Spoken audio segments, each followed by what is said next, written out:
မလေးတိုင်းဒေသကြီးပြိုးလေးမြို့နယ်အောင်ချမ်းသာရွာဓမ္မသာယသာသနာစင်တာ Institute of Dhamma Education ဓမ္မပညာသင်တန်းရေးသင်တန်းကျောင်းဖွင့်လှစ်ပြီးစတင်သင်ကြားမဲ့ဒီနေ့2014ခုနှစ်မေလ1ရက်နေ့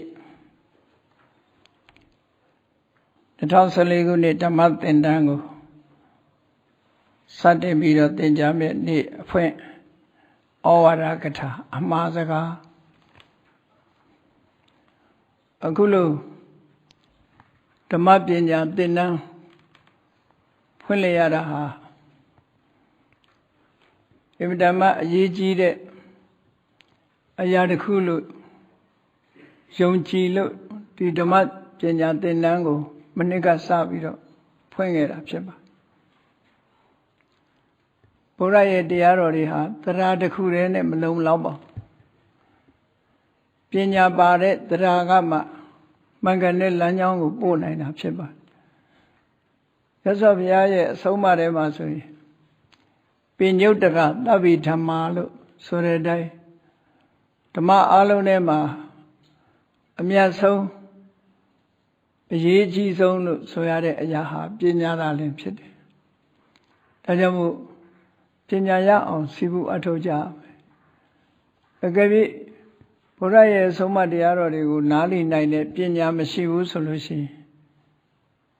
နတ်ကိုးကွယ်တဲ့ဘာသာအဆင့်မျိုးကိုပြန်လျှောကြသွားမှာဖြစ်ပါတယ်။ဒီကနေ့တောင်တဖြည်းဖြည်းအရေးအယောင်တွေဟာဘယ်ကိုဥတည်နေတယ်ဆိုတာကို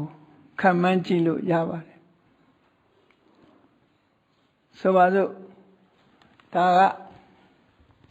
သူများလုပ်နေတာကိုဝေဖန်တာပြစ်တင်တာမဟုတ်ဘူးကိုယ်အခြေအနေတစ်ခုကိုအမှန်သိဖို့ရအတွက်ပြောပြတာ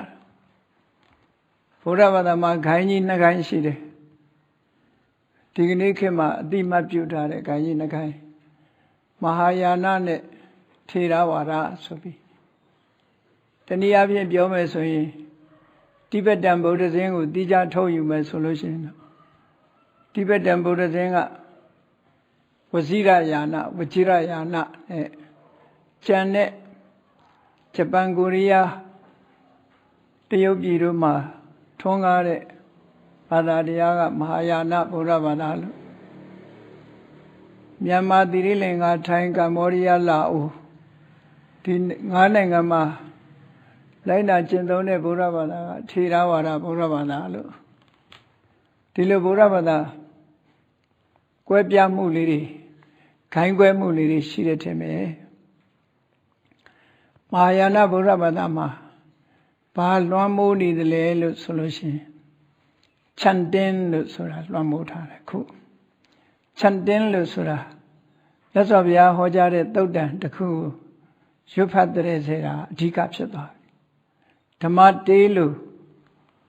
ခိတဆန်ဆန်ရွတ်ဖတ်ပြီးတော့စီးနဲ့ဝါးနဲ့ဒီလိုလုပ်တဲ့ဟာမျိုးဖြစ်သွားတယ်တခြားဘာသာတွေထဲမှာကြည့်ခရစ်ယာန်မှာဓမ္မတေးရွတ်ဖတ်တဲ့ပုံစံမျိုးအဲ့ဒီဘက်ကိုရောက်သွားပြီအလုံးသင်္นานတွေကလည်းပဲချန်တင်းလုပ်ဖို့သင်္นานတွေပဲများသွားတယ်အခုထေရဝါဒမှာလည်းပဲအလုံးသိကြလိမ့်မယ်ဒီဇင်ဘာလတိုင်းနှစ်နှစ်သုံးနှစ်တော့ရှိသွားပြီအဲဒီတိဘက်အမေရိကန်ကဗျာအမျိုးသမီးတယောက်ကစပွန်ဆာလုပ်ပြီးတော့ပိဋကသုံးပုံရွတ်ဖတ်ပူဇော်ဝဲဆိုပြီးဘုန်းကြီးတို့တောင်လာပေးပါတယ်သို့တော့တစ်ခေါက်မှမတက်ဖြစ်ပါဘူးဘုန်းအဲ့တော့ဒါကဘာကိုပြတာတော့ဆိုချန်တင်းလို့ဆိုတဲ့ရွတ်ဖတ်တဲ့ဆယ်မှုတွေအဆုံးသတ်သွားတယ်ဒီလမ်းကြောင်းဘက်ကိုဥတည်နေတယ်ဆိုတဲ့အတိပ္ပယ်မြန်မာနိုင်ငံမှာလည်းပဲပဋ္ဌာန်းနဲ့ရွတ်ကြတယ်ပဋ္ဌာန်းပွဲတွေအလွန်များတယ်ဒါမကောင်းဘူးလို့ပြောတာမဟုတ်ဘူးရောကြလာတဲ့သဘောတစ်ခုကိုပြောပြတာနော်ချန်တင်းလုပ်တယ်ဆိုတာဖတ်တတ်လို့ရှိရင်အတိပ္ပယ်နားလည်သည်ဖြစ်စေနားမလည်သည်ဖြစ်စေနှုတ်ကရွတ်တဲ့ခေတ်ဒီအစင်လာတစ်ခုဟာ လွှမ်းမိုးကြီးစိုးလာပြီဆိုလို့ရှိရင်နောက်ကြလို့ရှိရင်အရွတ်မှာပဲလမ်းဆုံးသွားမဲ့သဘောရှိတယ်ဒီဟာကကြိုတင်ပြီးတော့မြင်လို့ရတယ်ပေါ့နော်အဲ့ဒါကြောင့်မို့လို့ဒီရွတ်ဖတ်တဲ့စေယုံနဲ့တင်ဘုရားရဲ့တရားတော်တွေဟာလမ်းဆုံးရမှာမဟုတ်ဘူးသက်စွာဘုရားကိုယ်တိုင်ကဟုတ်တယ်ရွတ်ဖတ်တဲ့အခါမှာလည်းပဲအဓိပ္ပာယ်တည်တည်နဲ့ရွတ်ရမယ်ရွတ်ပြီးတဲ့အခါမှာအဓိပ္ပာယ်ကိုစဉ်းစားတတ်ရမယ်နားလည်ရမယ်ပါဆိုလိုတာနားလည်ပြီးတော့ရှောင်ရမှာနဲ့ဆောင်ရမှာဘယ်ဟာကရှောင်ရမယ်ဘယ်ဟာကဆောင်ရမယ်ဆိုတာကိုသိရှိနားလည်ပြီးတော့လက်တွေ့ကျင့်သုံးခြင်းအသိဉာဏ်ရရှိခြင်းဆိုတဲ့ပုံမှာလမ်းဆုံးရမှာဖြစ်တယ်ပေါ့အခုကအသိဉာဏ်ရရှိမှုဆိုတဲ့လမ်းကြောင်းပေါ်ကိုမရောက်တော့ဘူးအဓိပ္ပာယ်သိရှိခြင်းဆိုတဲ့လမ်းကြောင်းပေါ်လည်းမရောက်လာတော့ဘူးနဲ့ရွတ်ဖတ်ခြင်းဆိုတဲ့ပုံမှာပဲလမ်းဆုံးသွားရင်ဒါသာသနာတော်ဟာရောကျလာတယ်လို့ပဲခေါ်မယ်တချို့ကတော့ဘုရားတန်တရားတန်ကြားနေရင်သာသနာကြားရတယ်လို့ဒီလိုထင်ကောင်းထင်လိမ့်မယ်သို့တော့အနှစ်သာရပိုင်းရောကျသွားရင်ရောကျတယ်လို့ဒီလိုတွေ့ရအဲ့ဒါလို့ဖြစ်လာနိုင်တယ်ပေါ့ဘုန်းကြီးတို့ကိုရီးယားသွားတော့ကဒီလိုပဲမာယာနယဟန်လောင်းတွေကို training ပေးနေတာ၄နှစ်သင်တန်းတက်ပြီးမှယဟန်ခံခွင့်ရှိတယ်သူတို့စီမှာအဲ training ပေးနေတာဘာတွေတော့ဆိုရင်တညီတဲ့ရွတ်တက်ဖတ်တတ်ဖို့လို့ဖျားရှိခိုးတဲ့အခါမှာတညီတဲ့ဝင်လာတာကစပြီးတော့ဟိုစစ်တပ်များလို့ပေါ့ယုံဓမ္မကြည့်ကောင်းအောင် uniformity ဖြစ်အောင်အဲ့ဒါကိုလေ့ကျင့်တာပဲများတယ်အနှစ်သာရပိုင်းကိုမေးကြည့်လိုက်တဲ့အခါကျတော့သိပြီးတော့မသိဘူးအဲ့ဒါဟာဆိုရုပ်ချင်းရဲ့အမှတ်တရမှတ်သားလက္ခဏာတစ်ခုပဲနောက်တစ်ချိန်မှာဒီဘာသာတရားဆိုဒီမှာစလာတော့ကလည်းဝေဒဘာသာဆိုတာဘာလို့တာတော့ဆိုနတ်ဖရာရဲ့ဂုဏ်ကျေးဇူးတွေကိုရွတ်ဖတ်တရေစေခြင်းကစလာတာအဲ့ဒီကနေမြတ်စွာဘုရားပွင့်တဲ့အခါမှာအခုလိုဂုဏ်ကျေးဇူးတွေကိုဘုန်းတော်ပွဲတွေကိုချီးကျူးနေုံနဲ့မဖြစ်ဘူးလက်တွေ့တရားဓမ္မကျင့်သုံးရမယ်အသိဉာဏ်ရအောင်စီးပူးကြရမယ်လူတိုင်းကိုယ်ပိုင်အသိဉာဏ်အမှန်တရားကိုသိမှမြင့်မြတ်တဲ့အသိဉာဏ်တစ်ခုရမှသာလျှင်တန်တရားဝဆင်းကလွတ်မြောက်ပြီးနိဗ္ဗာန်ချမ်းသာကိုမျက်မှောက်ပြုနိုင်တယ်ဆိုတာမြတ်စွာဘုရားပေါ်လာတဲ့အခါမှာဒီဘက်ထိအောင်ရောက်လာတာဖြစ်တယ်အခုအဲ့ဒီဘက်ရောက်လာတဲ့လမ်းကြောင်းဟာမြတ်စွာဘုရားပြိဋိဘံစံပြီးတော့အခုနှစ်ပေါင်း2500ကျော်လာတဲ့အခါမှာတဖြည်းဖြည်းဘက်ကပြန်ရွှေ့လာတဲ့သဘောပဲလက်တွေ့ကျင့်သုံးတဲ့ပုဂ္ဂိုလ်တွေယောနေလာတယ်အဓိပ္ပာယ်နားလည်တဲ့ပုဂ္ဂိုလ်တွေယောနေလာတယ်တဖြည်းဖြည်းယောလာသိတဲ့ပုဂ္ဂိုလ်ကယောနေလာတယ်ဟုတ်လားလက်တွေ့ကျင့်သုံးပြီးတော့အတိကနေပြီးတော့ကျင့်သုံးမှုအဆင့်ကျင့်သုံးမှုကတခါစဉ်းစားဆင်ခြင်မှုအဆင့်စဉ်းစားဆင်ခြင်မှုအဆင့်ကနေရွတ်ဖတ်တရေစေမှုအဆင့်အဲ့ဒီအဆင့်မှာကြာရှိစွာတော့ရှိနေဦးမှာပဲအဲ့ဒီအဆင့်ကိုပြန်ရောက်သွားတာနောက်ဆုံးကြတော့ဘာမှမသိတော့ပဲနဲ့ရွတ်ဖတ်တရေစေနေတဲ့အခြေအနေတစ်ခုမှပဲလမ်းဆုံးပြီးနောက်ဆုံးမှဒီလိုနဲ့ပဲဘာသာတရားတစ်ခုဟာအပိတတ်သွားတာလို့ဒါကြောင့်မို့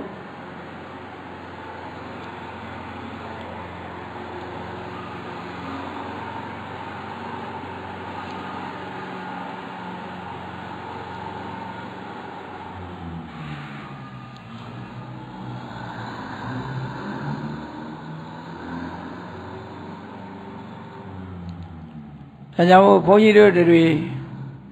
အခုချိန်ကကြိုတင်ပြီးတော့အဲ့ဒီထဲမရောက်အောင်ရသော်ဘုရားလက်ထက်ကထွန်းကားခဲ့တဲ့အခြေအနေတစ်ခုကိုရောက်အောင်ပြန်ပြီးတော့ဆွဲပြီးတော့ရှေ့မတိုးတောင် maintenance ပြန်လုပ်တဲ့သဘောပဲဒါကဘာလို့ပြောရတာလဲဆိုဘုရားရဲ့တရားဓမ္မတွေဟာသိရှိနားလည်မှုလက်တွေ့ကျင့်သုံးပြီးသိရှိနားလည်မှုကအရေးကြီးတယ်ဆိုတာရသော်ဘုရားကိုယ်တိုင်ကပညာပတ္တထလောကသမိယာယံနိဗ္ဗိဒခာမိနိတွေ့တာမှုဆိုတဲ့ ကိလေသာအဆိုင်ခဲတွေကိုဖောက်ထွင်းပြီးတော့အတွင်းအနှစ်သာရကိုရယူနိုင်တဲ့ပညာမျိုးဟာလောကမှာချီးမွမ်းဖွယ်အကောင်းဆုံးပဲအဲ့ဒီချီးမွမ်းဖွယ်အကောင်းဆုံးပညာရဲ့အထောက်အကူဖြစ်ဖို့ဓမ္မပညာသင်တန်းကိုခုဖွင့်လှစ်သင်ကြားတာဖြစ်တယ်ဒီလိုဖွင့်လှစ်သင်ကြားတဲ့အခါမှာလည်းပဲစာကိုစာတင်စကားလုံးကိုစကားလုံးတင်လမ်းမဆုံးပဲနဲ့စကားလုံးရဲ့အ내ဒိဗ္ဗေကိုသိရှိပြီးတော့မိမိတို့ကိုယ်တိုင်ဘယ်တရားကရှောင်ရမှာဘယ်တရားကဆောင်ရမှာဆိုတာသိရှိနားလည်ပြီးတော့လက်တွေ့ကျင့်သုံးလိုက်နာနိုင်ဖို့ပါကျင့်သုံးတယ်ဆိုတာမြတ်စွာဘုရားတရားတော်ရဲ့ကျင့်သုံးမှုဆိုတာစိတ်ထဲမှာဖြစ်ုံနဲ့ပင်အလွန်တန်မိုးရှိလာပြီတန်လေခတုတ်တံမှာမြတ်စွာဘုရားဟောထားတာရှိတယ်ပေါ့ကုသိုလ်ရေးရနဲ့ပတ်သက်ပြီးတော့စိတ်ထဲဖြစ်ုံနဲ့ပဲတန်ဖိုးရှိတယ်တဲ့ငါတော့သူများတွေဒုစရိုက်တွေနဲ့ပျော်မွေ့ပေမဲ့ငါမှတော့ဒုစရိုက်တွေမဖြစ်စေရဘူးဆိုတဲ့ဒီလိုစိတ်ဓာတ်မျိုးလေးပေါ့အကုသိုလ်တွေခါတိုင်းဖြစ်နေပေမဲ့ငါမှအကုသိုလ်တွေမဖြစ်အောင်ငါကြိုးစားမယ်ဆိုတဲ့စိတ်ဓာတ်အဲ့ဒီစိတ်ဓာတ်ကစပြီးတော့လက်တွေ့ကျင့်သုံးတဲ့အဆင့်ထိအောင်ရောက်ရှိအောင်လုပ်ကြရမှာဖြစ်တယ်ပေါ့ဒီ apply method လို့ခေါ်တယ်လက်တွေ့ကျင့်သုံးမှုကိုဥတည်ပြီးတော့သင်ကြားတဲ့နည်းစနစ်ကိုသင်ကြားပေးဖို့ဘုန်းကြီးတို့ဒီဘက်ကိုဥတည်ထားပါတယ်အဘိဓမ္မာသင်လို့ရှိရင်လည်းဒီအဘိဓမ္မာရဲ့တယုတ်တကံဆိုတာသိကြရမှာဖြစ်တယ်သို့တော့အမျိုးအစားခွဲခြားသတ်မှတ်တဲ့ပုံမှာတင်ပဲဒီအချိန်ကြီးအများကြီးအသုံးမချပဲနဲ့မိမိရဲ့ခန္ဓာကိုယ်မှာဒီစိတ်ဟာဖြစ်သလားမဖြစ်ဘူးလားဆိုတာကိုယ့်ကိုယ်တိုင်းတာသိရှိနိုင်တဲ့ apply method ကိုအဓိကထားပြီးသင်ရမှာဥပမာမဲ့ဝိသိကိစ္စအကြောင်းသင်လို့ရှိရင်ငါမှဝိသိကိစ္စဖြစ်သလားဘာနဲ့ပတ်သက်ပြီးတော့ဖြစ်တယ်လဲမောဟဆိုတာငါမှဖြစ်သလားဘယ်လိုဖြစ်တယ်လဲလောဘဖြစ်တယ်ဒေါသဖြစ်တယ်အိတ်တာတွေဖြစ်တယ်မေစရိယာတွေဖြစ်တယ်စိတ်ရဲ့ impurity လို့ခေါ်တယ် mental impurity လို့ခေါ်တယ်အကုသိုလ်စေတသိက်14မျိုးအဘိဓမ္မာမှာသင်ထားတာအဲ့ဒီသင်ထားတဲ့ထဲမှာငါမှဘယ်ဟာတွေဖြစ်တယ်လဲဘယ်ဟာတွေတော့ငါမှမဖြစ်ဘူးလဲလို့ကိုယ်ခန္ဓာကိုယ်ထဲမှာရှားပွေတွေးရှိနိုင်အောင်သင်တာကို apply method လို့ခေါ်တယ် apply method လို့ခေါ်တယ်အဲ့ဒါလိုမဟုတ်ဘဲနဲ့လောဘမှုစိတ်က8ခုစေတသိက်က22ရှင်တယ်8ခုနဲ့22ကိုပဲအရာကျက်မယ်ဒီလောက်လေးမကျက်ရဘူးမဟုတ်ကျက်တဲ့နဲ့ကျက်ရမှာတော့ကျက်ရမှာပဲအဲ့ဒီမှာတင်လမ်းမဆုံးနဲ့လို့ဆိုလိုတယ်ကာလမသုတ်တံမှာမြတ်စွာဘုရားဟောထားတာရှိတယ်အဲ့ဒီမှာလည်းပဲဘုရားတရားတော်ကိုအဆုံးထိအောင်နားလည်မှုမပြုဘဲနဲ့မြတ်စွာဘုရားကအချက်10ချက်နဲ့ပတ်သက်ပြီးတော့ဆိုပါစို့ tradition နဲ့လည်းအမှန်တရားကိုမမှတ်ကြနဲ့သူများပြောတန်ကြားပြီးတော့လည်းအမှန်တရားကိုမမှတ်ကြနဲ့စာပေထဲမှာပါတယ်ဆိုုံနဲ့လည်းအမှန်တရားကိုမမှတ်နဲ့ငါဆရာပြောတဲ့စကားဆိုပြီးတော့လည်းအမှန်တရားကိုမမှတ်နဲ့ငါနဲ့လက်တွေ့နဲ့ကိုက်ညီတယ်ဆိုုံနဲ့လည်းအမှန်တရားကိုမမှတ်နဲ့လို့ဒီမြတ်စွာဘုရားဆိုလိုရင်းအဓိပ္ပာယ်ကအဲ့ဓာတွေကိုပယ်တာမဟုတ်ဘူးမြတ်စွာဘုရားစာရဲပါတာကိုမမှတ်နဲ့လို့ပြောတာမဟုတ်ဘူးဆိုလိုတာကစာရဲပါတယ်ဆိုတာမှားတာလည်းရှိမယ်မှန်တာလည်းရှိမယ်ကိုယ်တိုင်လေးလာသိရှိပြီးတော့မှားရင်လက်မခံနဲ့မှန်တာကိုလက်ခံလို့ဒီလိုဆိုလိုတာ tradition ဆိုတာလည်းအမှားလည်းရှိနိုင်တယ်အမှန်လည်းရှိနိုင်တယ်ဆရာသမားပြောတဲ့စကားဆိုတာလည်းအမှားလည်းရှိနိုင်တယ်အမှန်လည်းရှိနိုင်တယ်အားလုံးဟာအမှန်ကြီးလို့မယူဆနဲ့ကိုယ်တိုင်ကိုယ်ပိုင်ဉာဏ်ကိုအသုံးချဖို့မြတ်စွာဘုရားဆိုလိုတာအဲ့ဒီကာလမသုတ်တံအဲ့ဒါကိုနောက်ပိုင်းကလူတွေကတော့ကိုယ်ပိုင်ဉာဏ်အသုံးချဖို့မပြောဘဲနဲ့ tradition ကိုပယ်တယ်စာအုပ်ထဲပါတာတွေကိုပယ်တယ်အားလုံးကိုပယ်လိုက်တဲ့အခါကျတော့ဘာတစ်ခုမှမကြံတော့ဘူးပေါ့နော်အဲ့ဒီလိုအယူဆလွဲမှားသွားတာမျိုးတွေလည်းရှိတယ်ဟောအများဆုံးကတော့ communist တွေကအများဆုံးအဲ့ဒီကာလမသုတ်ကိုကိုးကားပြီးတော့မြတ်စွာဘုရားဟောတဲ့ပိဋကစာပေတွေ ဘာသာတရားတွေကိုမှိုင်းလို့ပြောပြီးတော့ဘိန်းနဲ့တူတယ်ဆိုပြီးတိုက်ခိုက်ခဲ့ဘူးတဲ့တစ်ချိန်တော့အဲ့တော့ဆိုလိုတာကမြတ်စွာဘုရားရဲ့အဆုံးအမဟာတကယ်တော့လေယုံကြည်မှုလက်ခံမှုတစ်ခုတည်းနဲ့သွားတဲ့အရာမဟုတ်ဘူးပညာနဲ့သွားတဲ့အရာဖြစ်တယ်ကိုယ်ပိုင်ဉာဏ်စဉ်းစားဉာဏ်တွေကိုဖွံ့ဖြိုးတိုးတက်စေတယ်အခုဒီသင်တန်းသည်စာတဲ့ဟာတွေအကုန်လက်ခံဖို့သင်တာမဟုတ်ဘူးကိုယ်ပိုင်ဉာဏ်ကိုစဉ်းစားဉာဏ်ကိုဖွံ့ဖြိုးတိုးတက်အောင်သင်ပေးတာအဲ့ဒီအပေါ်မှာမူတည်ပြီးတော့မိမိရဲ့စဉ်းစားဉာဏ်နဲ့လက်တွေ့ပေါင်းစပ်ပြီးတော့ကျင့်သုံးမှုဆိုလိုတာပေါ့နော်အနုဆိုလို့ရှိရင်ဒါတို့ဆရာတော်ကြီးကဟောတာဒါပဲဆရာတော်ကဟောတာတွေလမ်းဆုံးသွားတတ်တယ်အဲ့ဒီလိုလမ်းမဆုံးရဘူးဘယ်သူပဲပြောတာဖြစ်ဖြစ်စာပေကျမ်းဂန်နဲ့ကိုက်ညီဖို့ကအရေးကြီးတယ်ပေါ့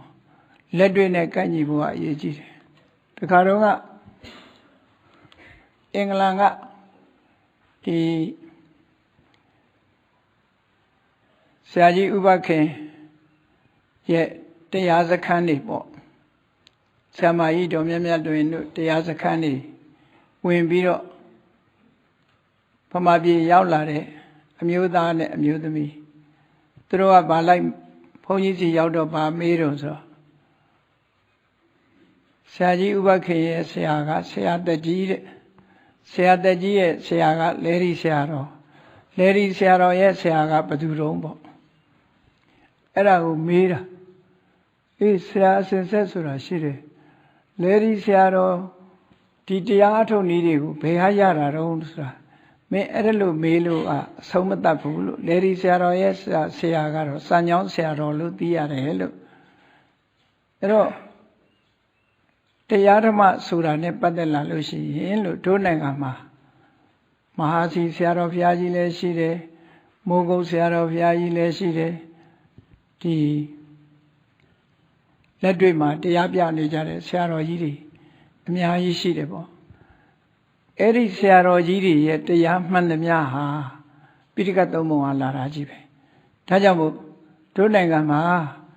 လေဒီဆရာတော်ကြီးဆိုတာလဲလမ်းဆုံးမဟုတ်ဘူးမဟာစီဆရာတော်ကြီးကလည်းလမ်းဆုံးမဟုတ်ဘူးမိုးကုတ်ဆရာတော်ကြီးကလည်းလမ်းဆုံးမဟုတ်ဘူးဘယ်တရားပြတဲ့ဆရာပဲဖြစ်ဖြစ်လမ်းဆုံးမဟုတ်ဘူးသူတို့ရဲ့နောက်ခံကပိဋကတ်ပဲလို့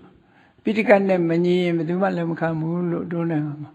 အဲ့တော့ဆရာဆိုတာဘယ်သူလဲလို့ဆိုရင်ဖရာပဲလို့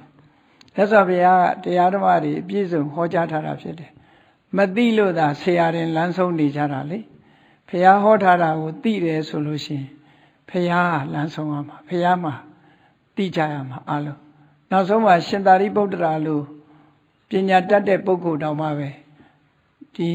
ပညာအတော်ဆုံးပုဂ္ဂိုလ်ဒီတောင်မှပဲတရားဓမ္မနဲ့ပတ်သက်ပြီးတော့လမ်းဆုံးမှာမဟုတ်တာ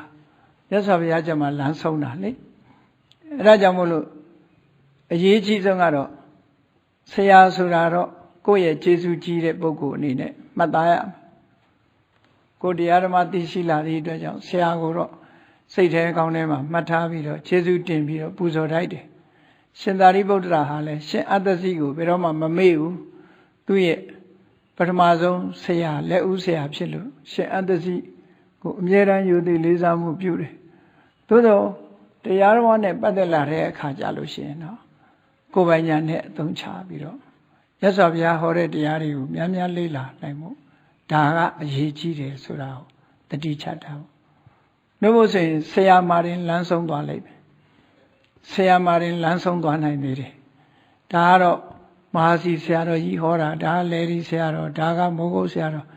ဓမ္မအမှန်ဒီပြင်ဆရာတော်ဟောရင်မဟုတ်ဘူးလို့ဒီလိုမျိုးတွေဖြစ်လို့ရှိရင်ဒါကိုယ့်ရဲ့စဉ်းစားဉာဏ်မလုံလောက်သေးဘူးဆိုတာကိုပြနေတယ်ဘယ်ဆရာတော်ဟောသူတို့ရဲ့နောက်ခံဟာဘာလို့လဲဆိုရင်မြတ်စွာဘုရားတရားတော်ပဲမြတ်စွာဘုရားတရားတော်နဲ့ညီရင်လက်ခံမယ်မြတ်စွာဘုရားတရားတော်နဲ့မညီဘူးဆိုရင်လက်မခံမြတ်စွာဘုရားကိုယ်တိုင်ကဓမ္မမှတ်ကြောက်ဆိုတာဟောထားတာရှိတယ်မဟာပရိသတ်၄ပါးဆိုတာသုတ်တန်ဒီမှာဟောတာရှိတယ်ဘယ်ပညာတတ်ပုဂ္ဂိုလ်ကပဲပြောစာပေပိဋကတ်ထဲမှာချကြည့်လို့ကိုက်ညီတယ်ဆိုလို့ရှိရင်ဒါဘုရားစကားမကိုက်ညီဘူးဆိုရင်ဘုရားစကားမဟုတ်ဘူးလို့မြတ်စွာဘုရားကဒီလိုလမ်းညွှန်မှုတောင်ပေးထားခဲ့တာတွေရှိတယ်ပေါ့ဒါကအင်မတန်မှအရေးကြီးတယ် ဆွဲလန်းလေးတွေကိုမထားသင့်ဘူးလို့ဘုန်းတော်ကဆုလို့တယ်ပေါ့နော်ဘယ်အဆွဲလန်းမှမထားနဲ့တရားဟာတစ်ခုတည်းပဲဆွဲလန်းတစ်ခုမထားဘူးဆရာကိုလေးစားတာအဆွဲလန်းမဟုတ်ဘူးဆိုပါစို့ရှင်သာရိပုတ္တရာကရှင်အတ္တဇိသူ့ဆရာဖြစ်သည့်အတွက်ကြောင့်ဘယ်တော့ပဲဖြစ်ဖြစ်ရှင်အတ္တဇိရှိတဲ့ဘက်ကိုအမြဲတမ်းယူသည်လေးစားမှုပြုတယ်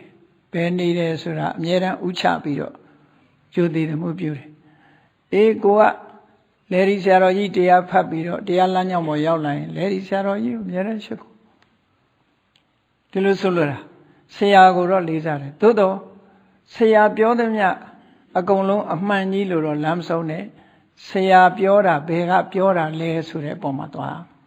မြတ်စွာဘုရားဟောတာဆိုတာမှလက်ခံအေးဆရာဟောတာဒီပြင်မြတ်စွာဘုရားတရားတော်နဲ့မညီဘူးဆိုရင်စွန့်ရမှာနော်စာပေကျမ်းကနေမှာဆိုထားတယ်ဆရာကစူးနေတာနဲ့တပည့်ကနောက်ကလိုက်နေရမှာမဟုတ်ဘူးတဲ့ဆရာမဟုတ်တာဆရာငရဲကြရမယ်ငရဲကြတာနဲ့တပည့်ကလိုက်ပြီးငရဲမကြသင့်ဘူးတဲ့ဒီလိုဆိုတာနော်အဲ့တော့ဆရာဆိုတိုင်းကိုယ့်ပေါ်ကျေးဇူးရှိတာမှန်တယ်ဆရာဆိုတိုင်းအကုန်လိုက်မလို့ရဘူးလို့ဒီလိုဆိုလို့တာအမှန်တရားဆိုတဲ့လမ်းကြောင်းကရှိတယ်ဆရာကအမှန်တရားလမ်းကြောင်းကိုချော်သွားတယ်ဆိုရင်အဲ့ဒီလမ်းကြောင်းကိုတော့မလိုက်နဲ့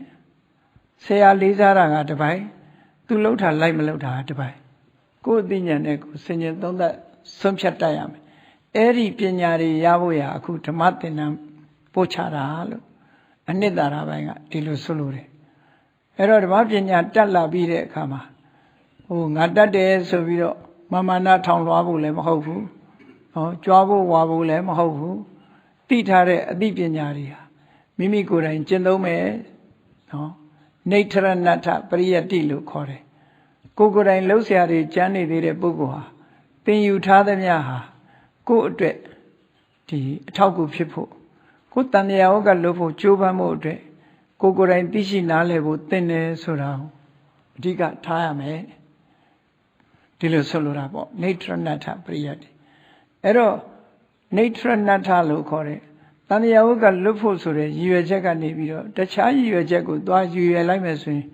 လွဲမှားသွားနိုင်တယ်အေးကိုသိတယ်ကိုတတ်တယ်လာပြောလို့ရှိရင်